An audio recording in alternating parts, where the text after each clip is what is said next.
G'day everyone, welcome back. Grandma's Handbag. Happy New Year to you all. How are you? I hope you're well. Vinyl tag time. I've seen a few people putting their ones up. I've been wanting to get onto this, and better late than never, is it? Anyway, first things first, the helper. Campari and soda. Just a summer classic for me. Plenty of ice in there. And I've got lime in there. Orange is generally better. It's a classic Campari and orange. But lime in this case, a little bit more bite. Not too bad.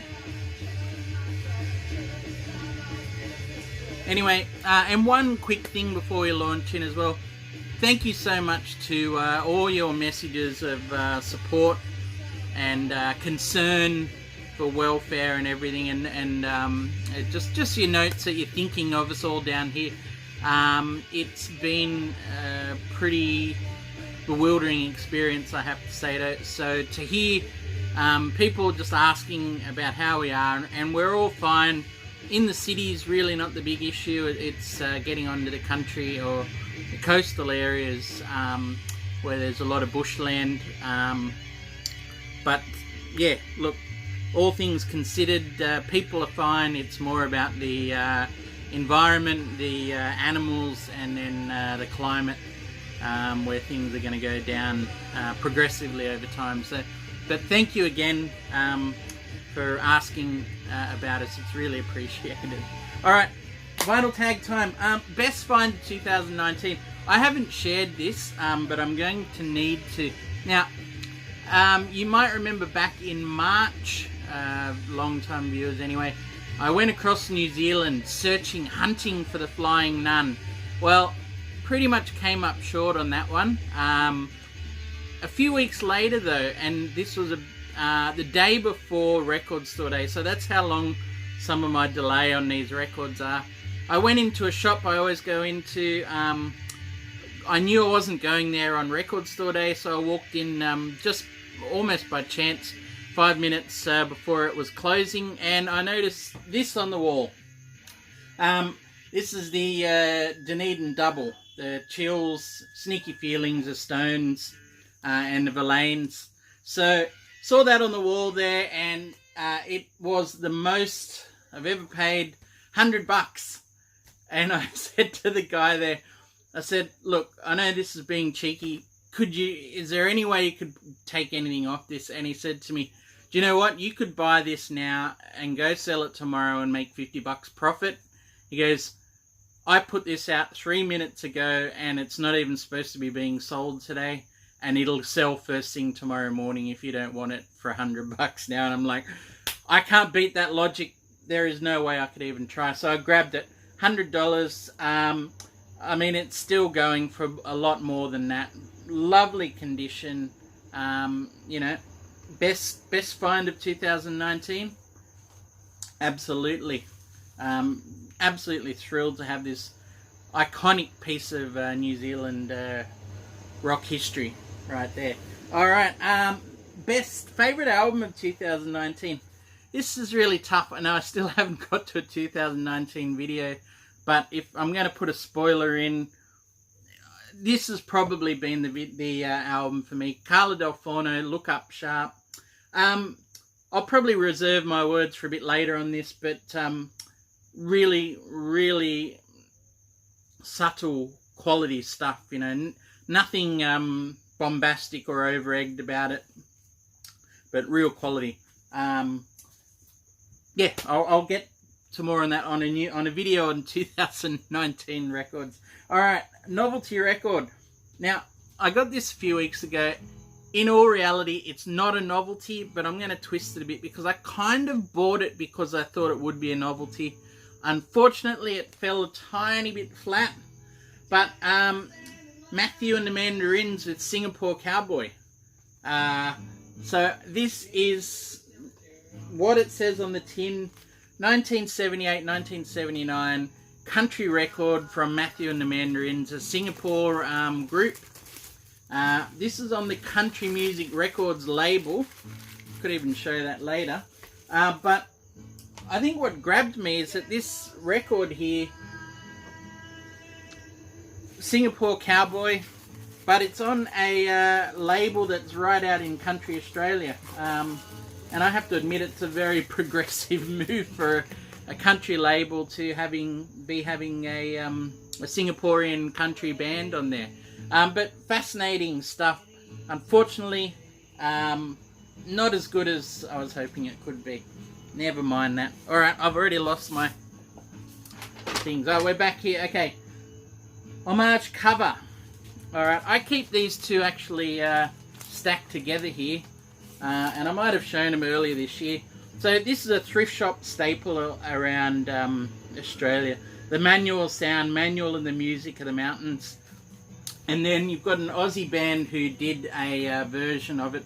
Originally their version looked absolutely identical, but it just had the, you'll see the sad face and the tux on the mountain. But they ended up getting pinged legally. So this is a repress where they've done it. That's the original. B-side or a deep cut. This one kind of jumped out at me.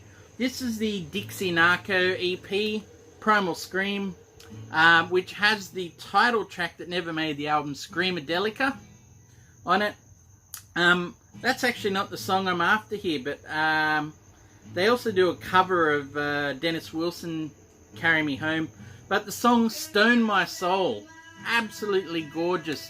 If you love the song I'm Coming Down off Screamadelica, Stone My Soul is just about the equal of that. An absolute, you know, Stones blues weeper. Gorgeous stuff. Just never quite made the cut, I guess, because they didn't need two songs of that variety and magnitude on Screamadelica. Anyway, something funky. Now, by no means is this whole album funky, but just get weirdly funky. The first track off this, I'm Gonna Booglerize Your Baby, that is weird funky. I mean, is that one of the earliest instances of art funk? Just saying. I think it could be up there. But that's about as funky as the Captain ever got in my mind. Anyway, if you've got a better example for the doc, for Captain, let me know. But yes, weird funky. Alright. Weird shelf buddies. These aren't necessarily weird, but they always make me chuckle.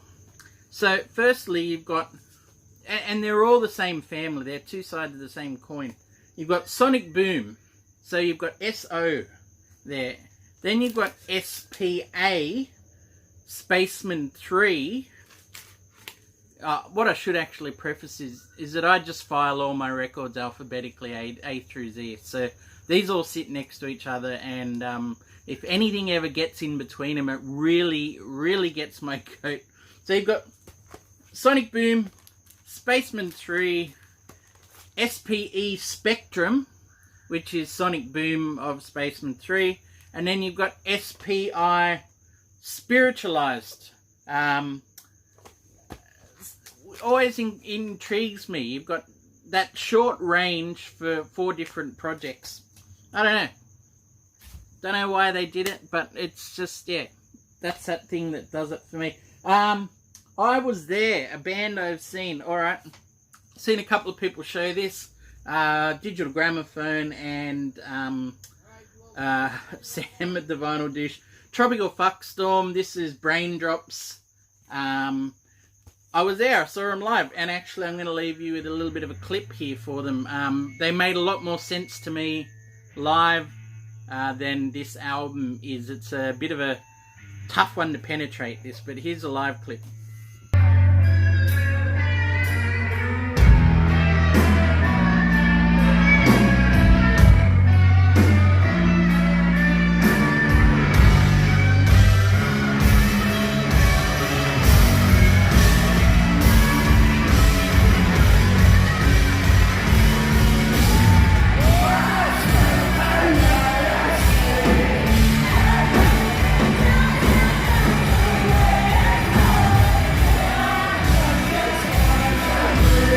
Wish I had an OG copy, but I have a repress. I would love an OG Australian copy. They did a special or a mistake cover of this where the if you remember the original cover, it had the inside of the record being that pattern. Well, the Australian era cover, they did the pattern as the whole inside gatefold. So if I could find that for a good price, I have seen it well over $100. That's kind of what I'm in the market for an OG of. Alright, discography you own. You own all major releases of this artist.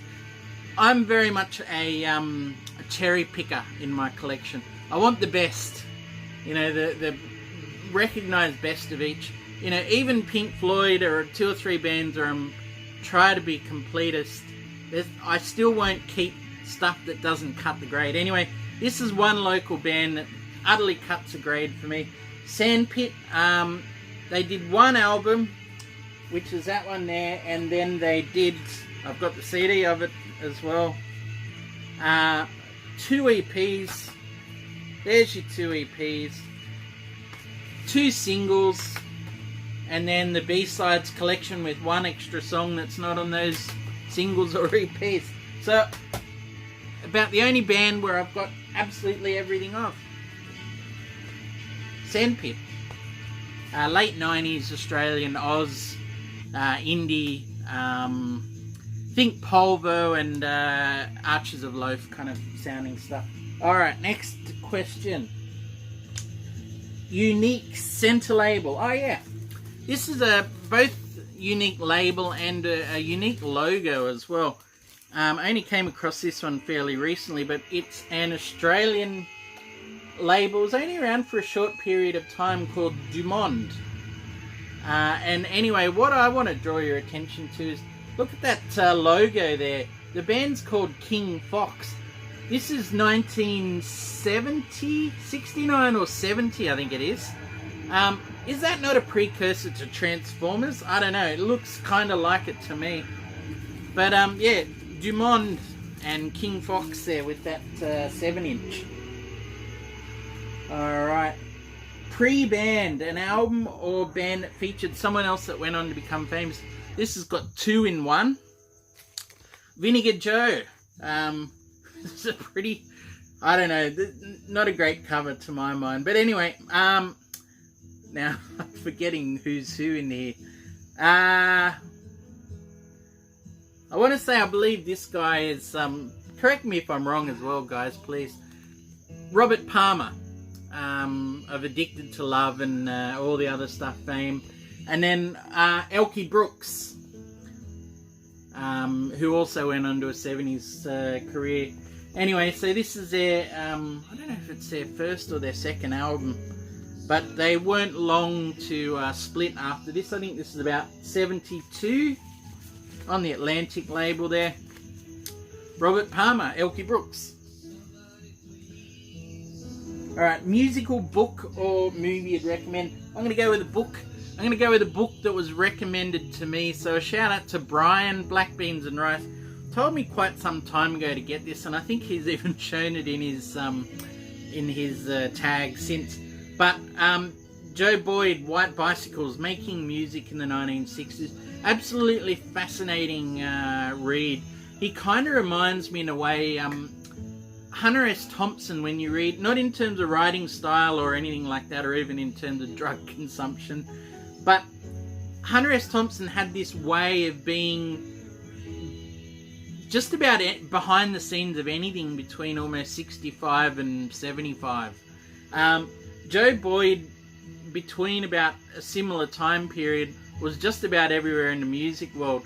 You know, in the jazz and blues sort of scenes, Newport Festival, really, really interesting stuff. And that's before he even gets across the pond to London and shakes up the whole folk scene, and you know, Roundhouse and UFO and everything. Great read. Really interesting stuff. Recommended. Thank you, Brian, for that. Underrated album. Only one person I've known talk about this again, Sam Vinyl Douche. He put it there, and I think he's only got a CD of it. Might have a different cover to this. This is an Australian cover. It's Beulah, When Your Heartstrings Break. I think this is about 2000 or so. Elephant Six Collective, gorgeous, gorgeous psych pop. Reminds me of Pavement mixed with the Beach Boys. I don't know, that description always works for me, but really underrated album. If you've not heard, check it out. Short, sweet, 11 tracks, 30 odd minutes, wonderful stuff. Batting Average, an artist who just consistently makes great albums. This is a modern band that really springs to mind for me. Vampire Weekend, just, I won't say in a class of their own or above everyone else, but they just set a very high bar for themselves. And you know, if the albums aren't decade-defining classics, you know, they're just really strong albums. Quality that will stand the test of time, I think. So Vampire Weekend, that's their third album. Haven't heard their most recent still, but I've been told it's good. Thank you, John. Alright, same album, different cover. I was going around and around trying to get this one. I just went for Pink Floyd, back into the archives. So a nice pair. We've got the Gargling Monk there, and then you've got the WR Fang, P-H-A-N-G, which apparently was asked to be taken off for legal reasons. Anyway, I think one of these is a US or Canadian. I'm going to guess it's this one and this one. And there's actually a slight difference in their usage of Astronomy Domine in there as well. So, an album you bought cheap that's now worth money. Okay, I will say this wasn't cheap when I bought it, actually. It really hurt me to buy it, but I did it anyway. And I had no idea, honestly, that it would still just continue rising in price. It's a reissue, it's a repress. You know, My Bloody Valentine's Loveless. It's going for silly money at the moment, but look, I can see why, because it's a beautiful pressing, absolutely beautifully done. I just thought they would have churned out hundreds of thousands of these once they repressed it, but nothing since. So yeah, worth, I think the highest copy on Discogs recently is about $290, and I think paid about $58 or $60 for it, which is, like I said, still a lot of money. Favorite drummer? Oh, that's a tough one, you know. Poor drummers, I don't give them a lot of love that I probably need to, but I'm going to go with Mo Tucker.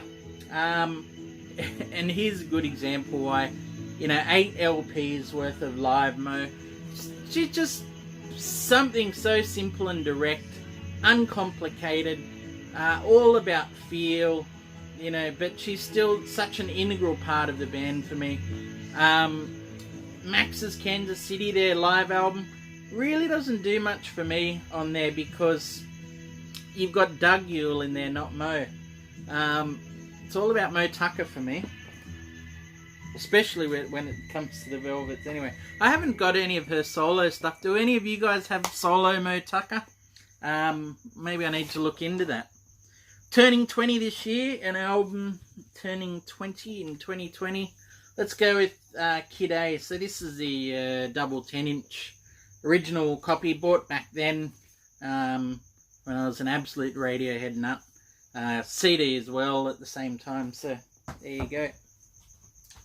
Alright, lastly,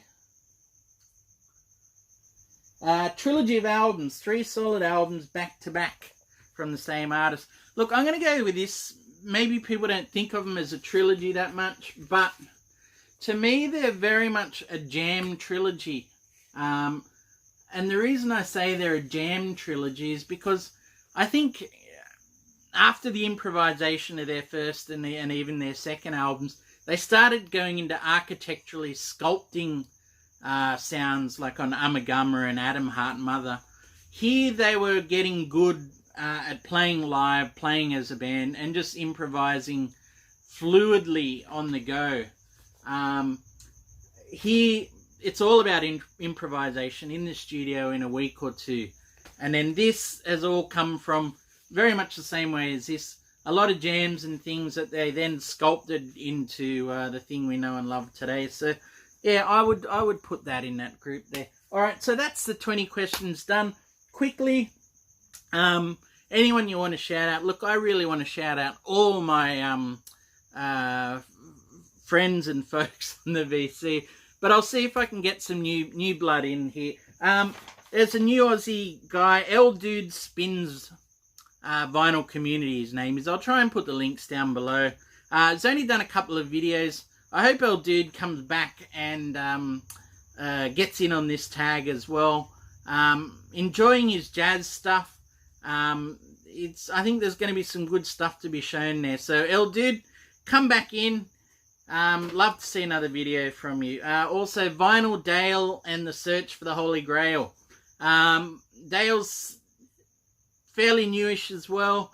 Enjoying what he's showing there. He's been getting some CD hauls of late. I'm a fan of the CDs as well, but he's also got a good vinyl journey going on. So check him out. Couple of ones that have been around a little longer, a few more followers, but I really been enjoying lately. Randall Weaver, just a lovely bloke. We all know Randall. Straight down the line, but a great collection as well. Always some surprises in there with Randall. Really enjoying that. Off the Beaten Tracks. A very interesting channel. It's hard to know exactly where things are going to go, but he's almost got a archival / anthropological view of music, and he really does go off the beaten track. So definitely worth checking out there. And a couple of people that have come back. Brian at Shamrock and Records. If you haven't seen him before, he's always good fun. So check him out. And Long Lost LP Man. Now, I can't remember your name, but he'd been around in the early days of the VC, and he's back after 5 or 6 years and rebuilding some of a collection. And very, very interesting perspective from someone who's been away for a while and watched vinyl kind of morph as from a cult into a much more mainstream obsession now. So he's got some pretty good takes on that. I'm looking forward to see what he's doing next as well. Anyway, that's it from me, everyone. Thank you so much for watching. I've probably gone longer than I needed to, but really appreciate all your support. Hope the new year started off great for you. And like I said before, thank you so much again for all your kind thoughts and good wishes. You know, really, really appreciate it. And yep, doing fine here in Sydney where I live. It's just all around where things are going down. So we're not in grave physical danger. But everything you see on the news and things is as bad as that. Anyway, rabbiting again. Cheers to you all. Take care. And I'll see you all very soon. Bye-bye.